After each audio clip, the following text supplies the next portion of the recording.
Lindsey Lomis. I'm Lindsey Lomis. Lindsey Lomis. I'm Lindsey. Lindsey Lomis. My name's Lindsey Lomis. Okay, so you probably know my name by now. I'm Lindsey Lomis. I'm an 18-year-old singer-songwriter signed with Altadena and Warner Records. I just put out a new EP and I wanted to pay tribute to some women in the music business that have inspired me. I've done it in a series called Into You.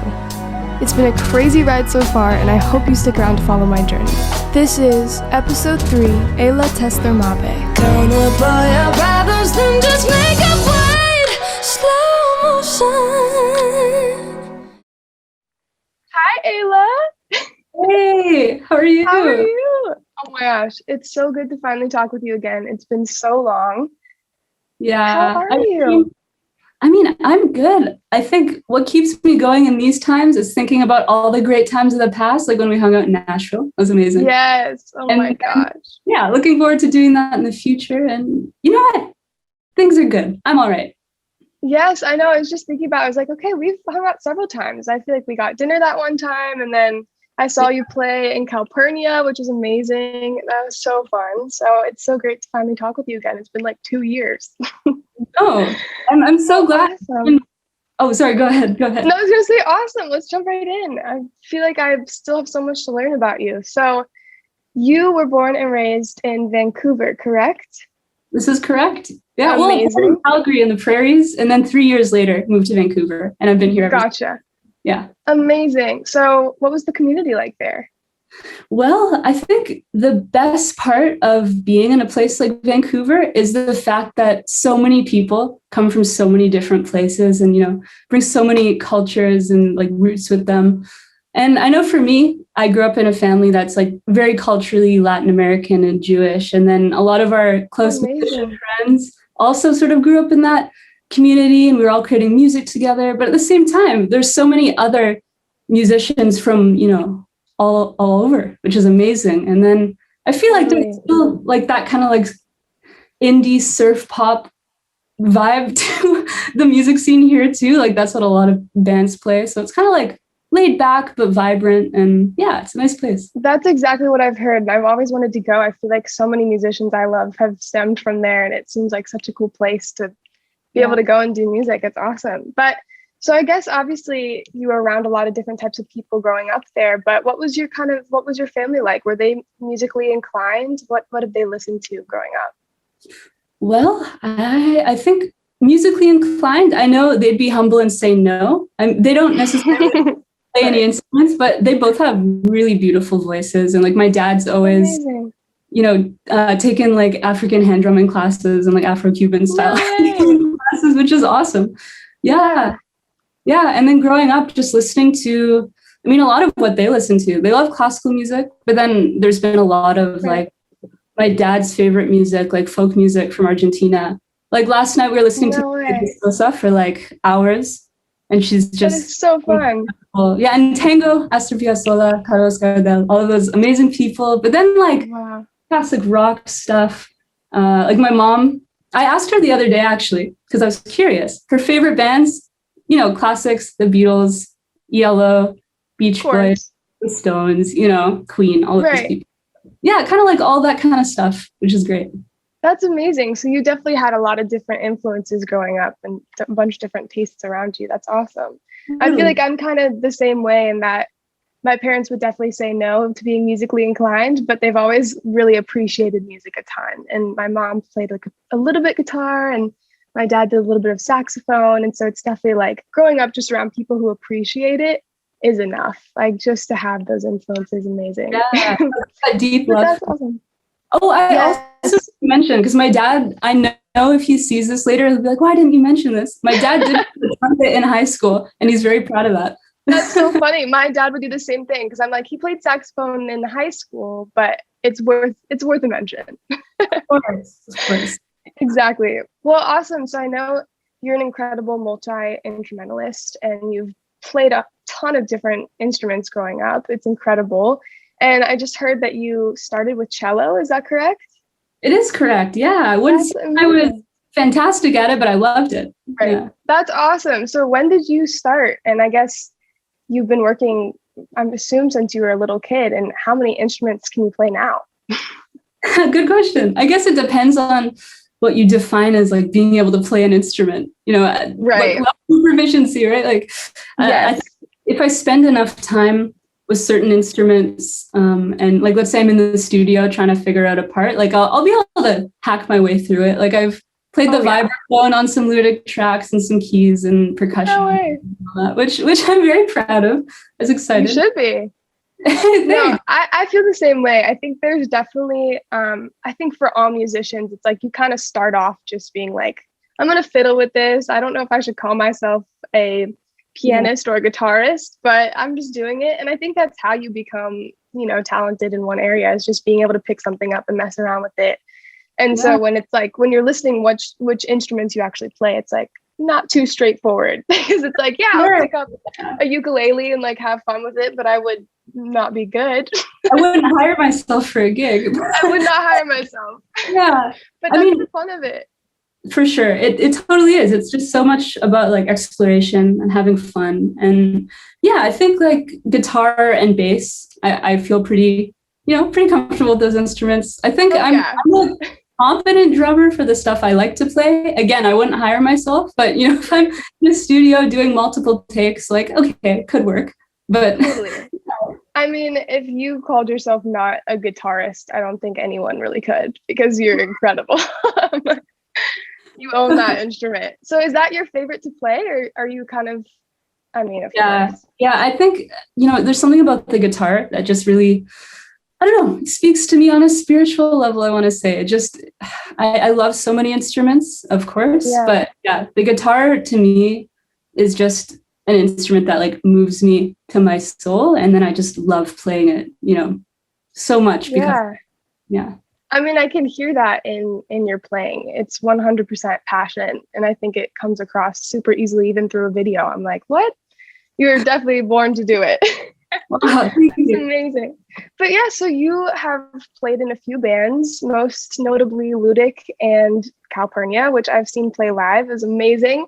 I have to say, I really loved watching you perform in that band, just because you own the stage. You were like the badass chick guitar player. And I just remember being like, I want to be that. And I'm sure you did that for so many girls and young women, watching you play. I'm sure it's like, wait, hold on, we can do that. And so it's amazing.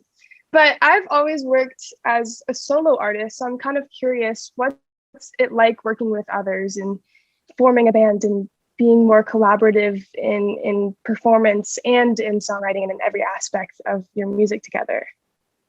It's a good question. I think a lot of it comes from, again, my upbringing. I remember the most magical musical moments was when I was like reflecting on what everyone was playing and what we were creating together, when I went to jam sessions or with our family friends and everything. And I think through also bands like the Beatles and everything, it just sort of like romanticized this idea of being in this, just in this together, like creating something together with people, where it's like you're creating something that you couldn't create on your own. It's like you're coming together and creating this like thing, whatever that means. Totally. But you feel part of something. Absolutely. Yeah. And I love, amazing. When you find the right people, I think that's when it's really just, it's like no other experience. And I'm not going to say it's better or worse than, doing it on your own, but it's totally its own thing. And if you like that, then, it's great. Right. No, and it seems like, from what I can tell from both of those bands, it seems like you all challenge each other to try new things and to, like you said, mess around with new instruments or try playing different styles. And I think that's the coolest part. Even looking at the two bands the most notable ones that you've been in, it's two completely different styles. And you kind of like bring your sound to each band and it makes it its own unique thing, which is amazing. Yeah, I really appreciate that. Of course. You, like highest compliment. Yeah. No, of course. I really admire that about you. And like I said before, you're the only woman in your band Ludic right now. And again, I think that is so cool and so special and really makes you stand out. Can you tell us kind of like a bit about what that's like? Is it ever hard to be the only woman in the band? Do you ever get sick of your members? Or is it kind of fun? Yeah, that's also a great question. I think again, when you find the right people, it's amazing because I know that they don't see me as anything other than Ayla, whatever I am. And it's not like they tether my entire identity to the fact that, oh, she's a woman, we're not a woman. Exactly. Oh, it's all weird. Because, I've had those sort of experiences, as all people do, for all sorts of reasons, where, people just maybe aren't looking past certain parts of you that you wish they would look past because, you just want to connect with them on a human level, not on the basis of superficial or more superficial things maybe. But yeah, I think again with Ludic, it's amazing because there's just that connection where we just love each other as people and the whole team respects each other as people and as artists. It's fantastic. It's so important working in that kind of environment where it's like, we're all on the same level. We're all, doing this together. And you can definitely see that come across in the music. I mean, it really just seems like you guys are having so much fun creating together. I mean, that's the whole point. Yeah. And so when it comes to the collaboration portion of songwriting, is it ever difficult to be vulnerable with your band members? Or is it kind of like you said, they're your closest friends, so it's kind of easy? Yeah. Again, I think, with Ludic, it's like those two guys, Max and Rhett, of course, as brothers, they have the most amazing kind of relationship you have, right? Like two brothers bonding over music their whole lives together. And, being able to be part of that, I feel like I'm sort of like their adopted sister in a way. Yeah.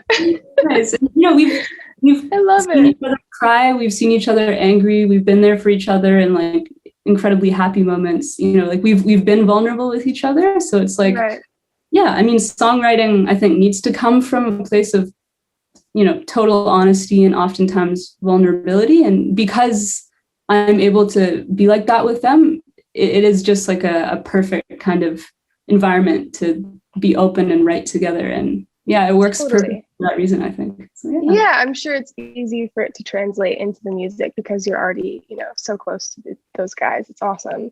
But when did you start songwriting? When did I start? That's a good question. It's, I mean, I still remember because I started playing the guitar seriously when I was like 12. And by the time I was 13, I kind of knew my open chords. Okay. It took me a while. Bar chords was out of the question. I love it. But what happened was I remember I knew the C chord really well, G chord, maybe E minor or something like that. And I remember the first song I wrote. I will never share it with anyone because it was just... give us a line. Give us a line. I think the title was The Flame of, I want to say The Fire or something like that. The Flame of the Fire. Amazing. Right? Poetic, beautiful. Not at all. Very poetic. I love it. That was kind of the start. For me, it's always been like, I'll sort of like meditate on one song for a long time. And so even with the early songs, I'd sort of sit on one idea for a long time and sort of like chip away at it as I started learning, oh, here I can play a major 9 chord. That's a new chord shape I didn't know. Oh, maybe it's a song idea. Oh, I just learned this cool poetic device in my English class at school. Maybe I'll try applying it to the song. That's amazing.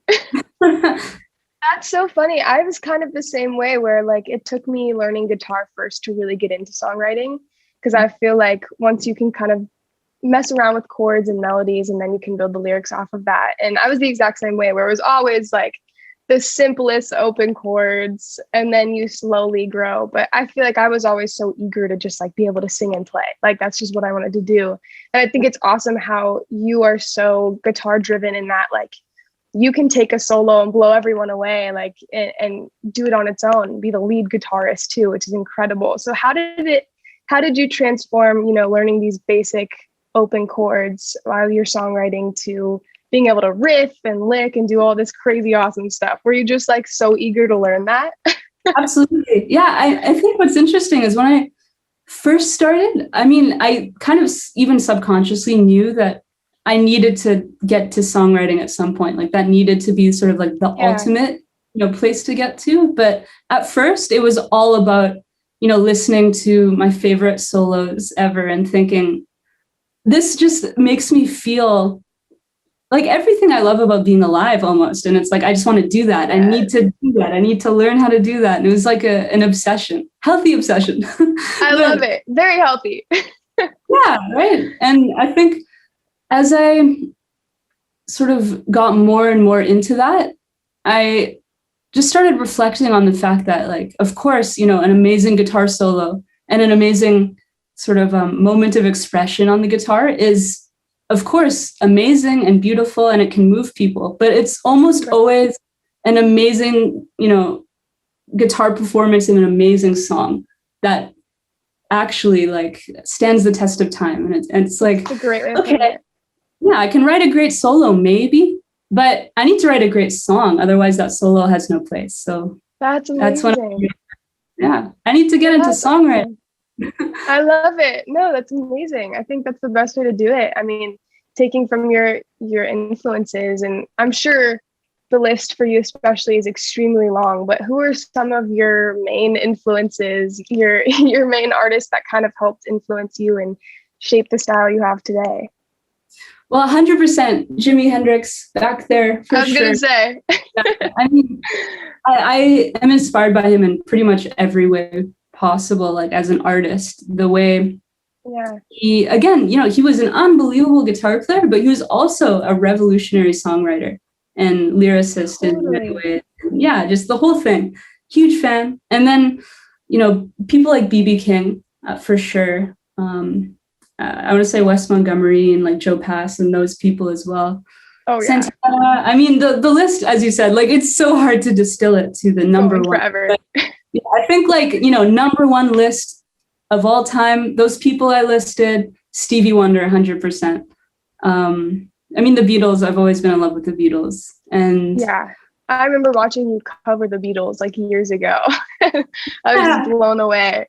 No, it's amazing. And I can totally hear those styles within your own music, but I feel like you've kind of paved your own sound for yourself, which is amazing as well. And like you said, it really does take a good song to have that, you know, guitar solo or to have that one melody that sticks with you. And so I think it's awesome that you've like done it. You've been doing that, and it's amazing. But speaking of your favorite artists, I'm sure you have some favorites now as well, but what's kind of a dream collab for you? Ooh, good question. Yeah, I mean, maybe someone like Tame Impala, Kevin Parker, I think is unbelievable. So good. Yeah.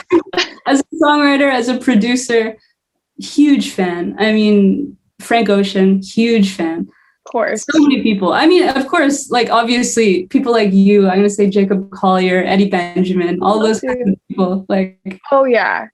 Totally. That's so true. I think there are so many artists that, you know, like how I found you through pickup music, are just coming together. And I know you know Eddie and you know Jacob, and I think it's kind of cool how they've created this little like community through social media, and that's how we met, you know. And it's amazing how we can, you know, reach out to people and make collabs or whatever a reality just through, you know, texting. But it's amazing. And like you were saying with the band and everything, collaboration is really one of the most exciting parts about doing music.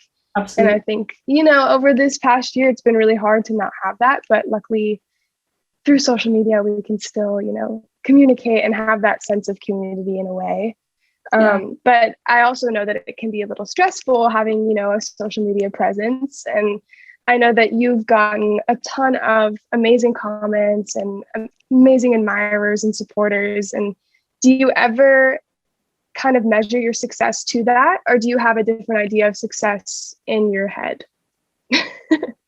Yeah, what a question. It's a loaded question. You're asking so many great questions, like really profound, hard-hitting questions. But yeah, I mean, the world of social media that we're in today, it's crazy. I mean, there's so many great parts of it. There's so many horrible parts of it, but we just have to take it what it is, right? But totally. I think for me, again, it's all about that connection, really, and all about just trying to reach people in a positive way. And I think if I were to ever measure my success based on comments, it would only really be comments where it's not even about me, but someone just expressing how in some way I maybe led them to fall in love with music more. And as a result, their life is a little better. Or Totally. people who are from all over the world. Like, I love the fact that I can post something and get a reply in 2 seconds from someone in Nepal or Nigeria or Canada. Yes. It's unbelievable. And I think crazy. Yeah, I mean, it's tough because I almost feel like, when people are making comments, it's so much a reflection of how they feel. I mean, a lot of the time. Right. So then, Definitely. I guess the measurement of success is just, am I in some way helping people have a slightly better day the way that my favorite artists have for me? And that's kind of like Yes. number one measurement.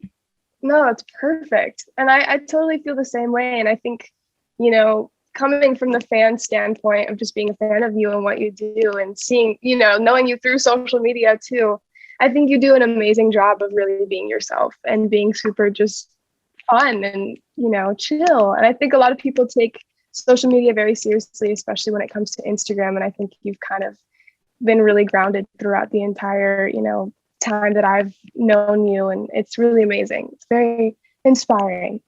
Oh, I really appreciate that. And I think it's really wonderful that, people get the sense that I am just being myself, because yes, I think it's true. I'm just trying to totally do the thing, whatever that means. And hopefully people out there who like it, can hang around. If not, they can move about their life and fun. That's great. Go ahead. Exactly. Yeah. And it's a hard thing to say, like, be yourself on social media when, we're young and we still don't really even know who that is yet. So you're just kind of going with the flow, and it definitely just feels very genuine. For sure. But yeah, so what's sort of, I know you've kind of been, playing since you were really young, and you've traveled for music and you've toured, and what's kind of one valuable lesson that you've learned in this industry? I think, again, speaking to what you said, it's so hard to know what your values are and know who you are. And right. I'm not in any way trying to say that that's an easy process, but I think I'm really lucky in the way that my upbringing led me to a place where at a very young age, it's always just been about, peace and love, as they say. The hippies would agree. Yes. I mean, really, I think those are kind of like the core values of, I think everything that I do. And then if you kind of center yourself around like what you hold to be important, you can really, make decisions that are on the basis of that. So then, it can be so overwhelming with how many decisions you have to make and like what direction do you want to go in? How do you want to portray yourself? What kind of artist do you want to be? And all of that. But then I think when you have a really strong grounding in like the overall, intention that you have and who you want to be, then I think you can make every decision on the basis of that. And I think that has really helped, the more I've tried to center myself just around, what is going to help me best spread peace and love in the world. And then if something isn't going to help in that goal, then okay, maybe that's not the right choice. And if something is going to help in that goal, then great. That's obviously the right choice for me. So that's amazing. Yeah. And I think, like you said, it's important once you're in it for the right reasons and you really stick to that, then it's easy. It's when like people kind of shift your perspective or try to get you to do one thing or whatever, where it kind of gets like, this is not as fun as it used to be. And I think you've done that a great job. I mean, even within the bands you've been in and your members, like you said, your community is super supportive. And I think you've always seemed very grounded and you're just in it for the music, which is what I admire about all of my favorite musicians, is that they're doing it for the music, for themselves, and for people to, heal people, which is like, part of our jobs at the end of the day, which is kind of awesome. I mean, if you really were to give a job description to a musician, maybe that's what it would be. I think you put that really well. Yeah, totally. Well, I know that, coming from a young girl who has looked up to you for just being this badass guitar player, I'm sure you've gotten a ton of messages from other women and people who are just really interested in doing music and don't know where to start or don't know if there's a place for them, because sometimes it feels like there's no room for people, even though there totally is. What's kind of some advice that you'd give, young women or women in general, to help navigate this industry or just their artistry? Yeah, I think it can be hard, and I think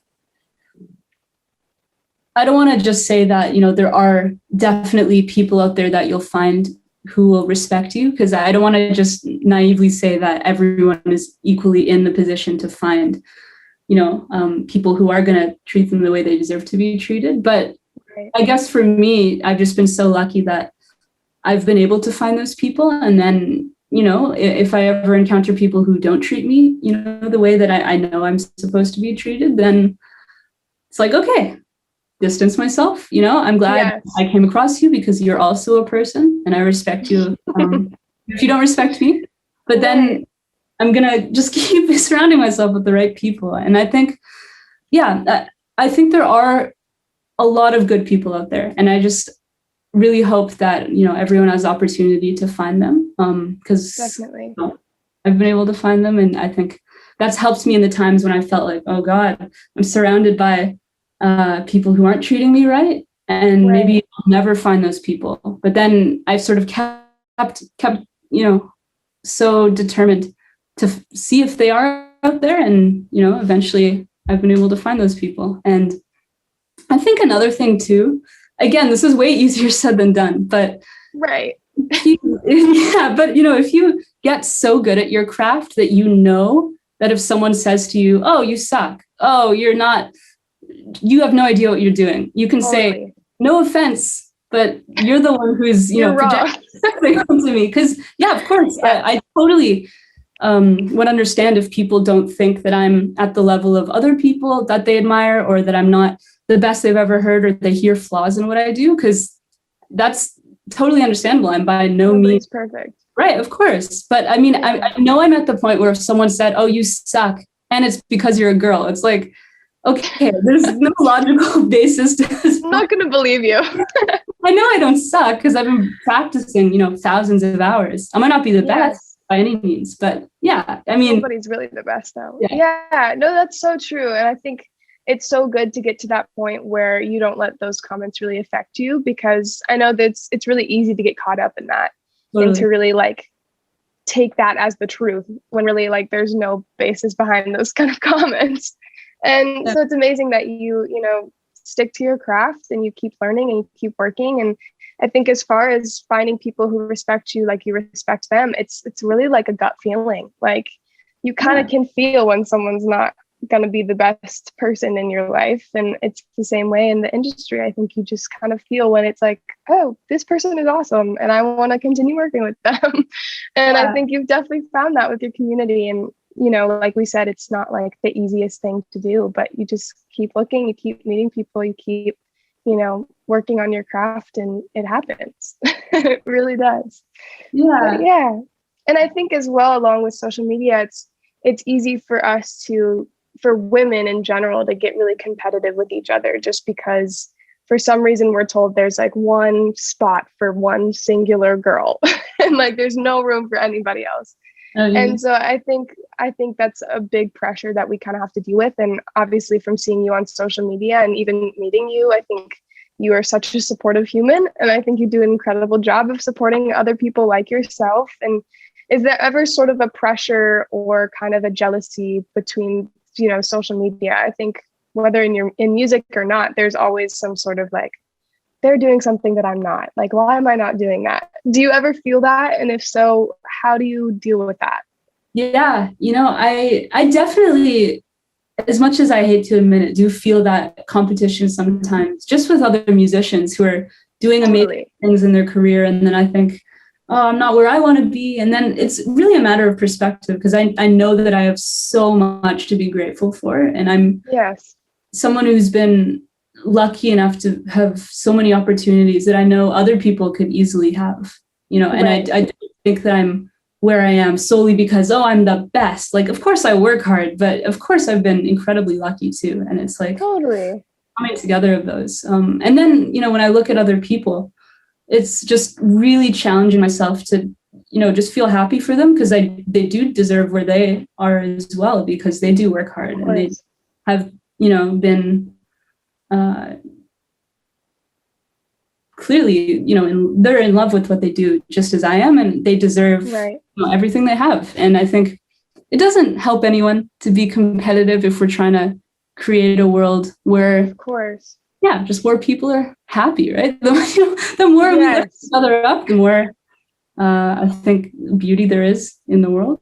And it's just like challenging thoughts constantly. Like if you feel some sort of competition against someone because they're a musician or because they're another girl or whatever it is, I think, that internalized bias comes from somewhere in the first place. So it's just kind of all about challenging that. And I think Malcolm Gladwell would agree, challenging where we internalized all sorts of thoughts and opinions that we have. And it's amazing when you're in a situation where you can reconsider why you think a certain way and then find just a healthier way of viewing the world and of viewing other people. And it's I just feel so much happier when I feel happy for other people, because their lives are,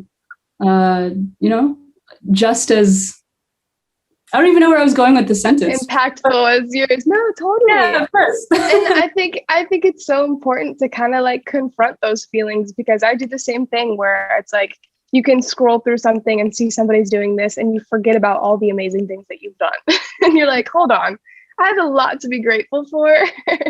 And so it's kind of like about just keeping yourself in check and knowing that, like, obviously we're going to see people doing all this crazy stuff, on our phone screens, but whether you've done that yet or you haven't yet and you are aspiring to do that, you'll get there. And I think, there's so many people who've been in a spot where they're like, I'm not doing anything. And then like the next day, one thing happens and they blow up. Like there's so many opportunities.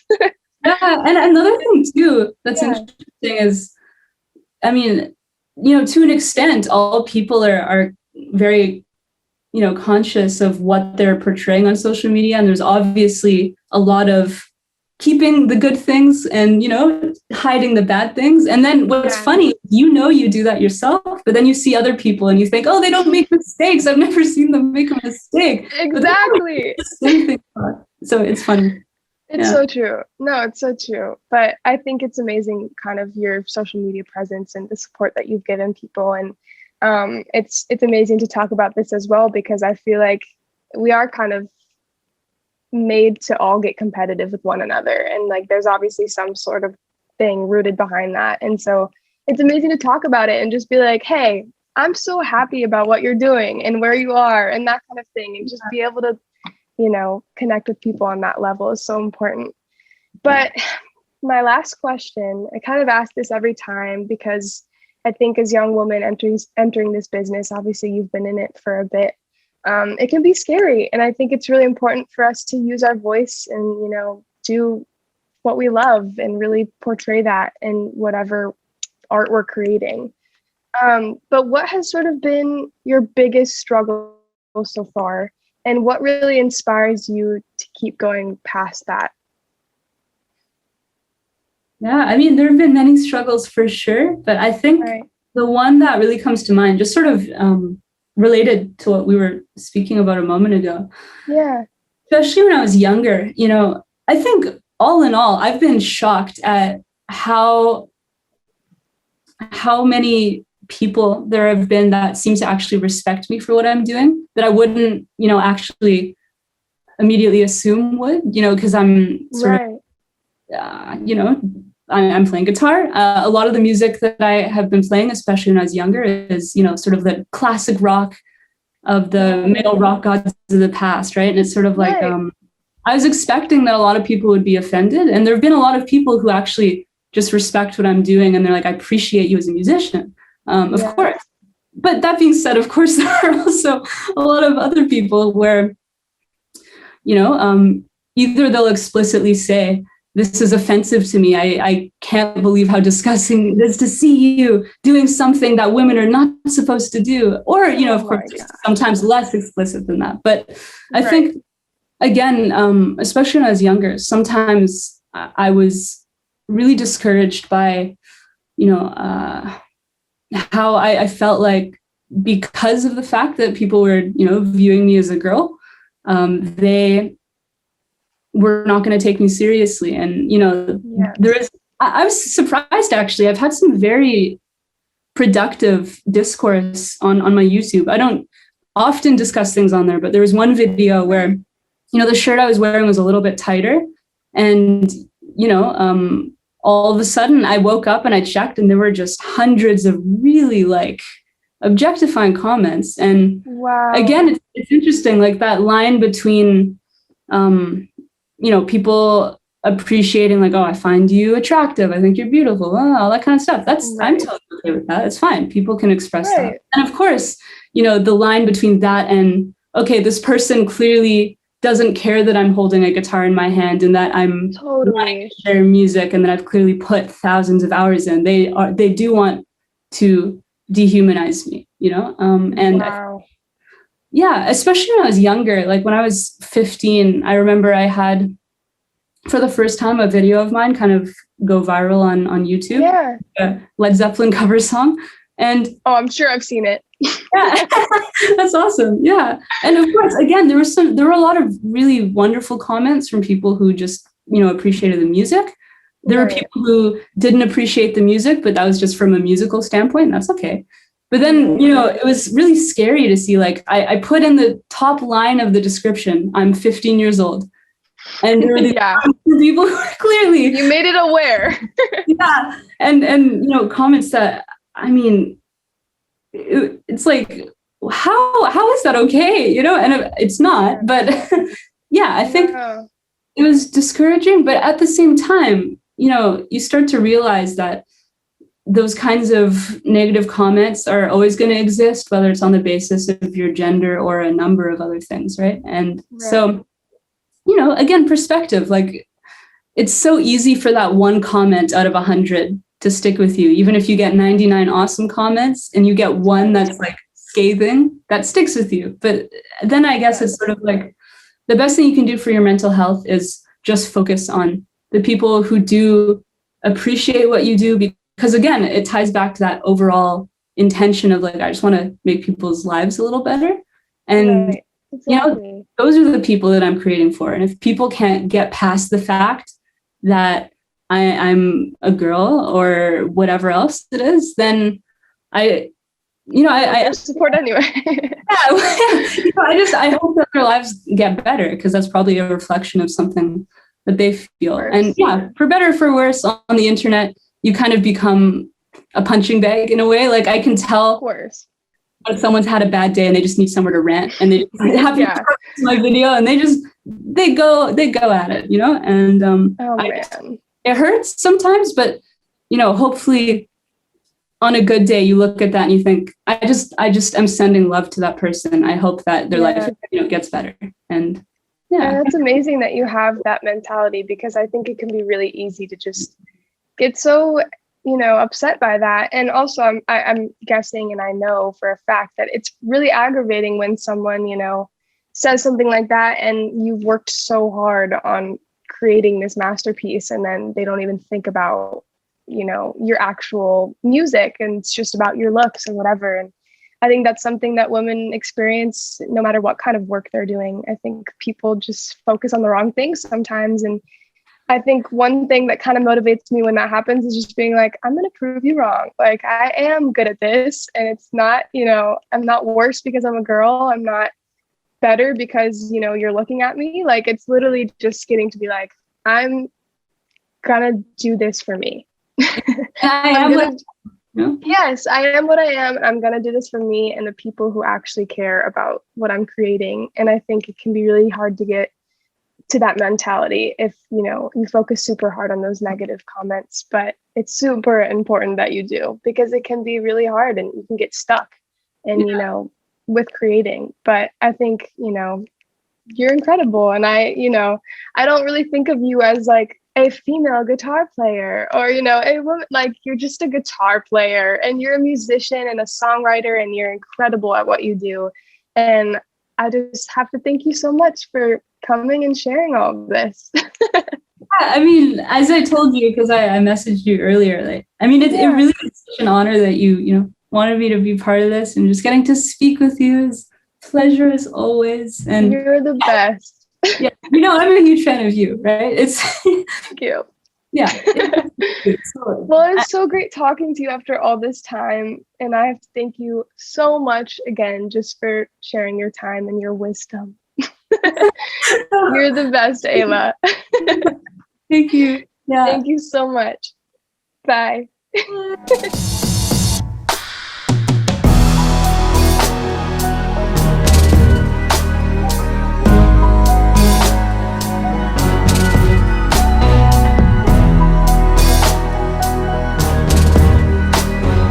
Count up all your problems, then just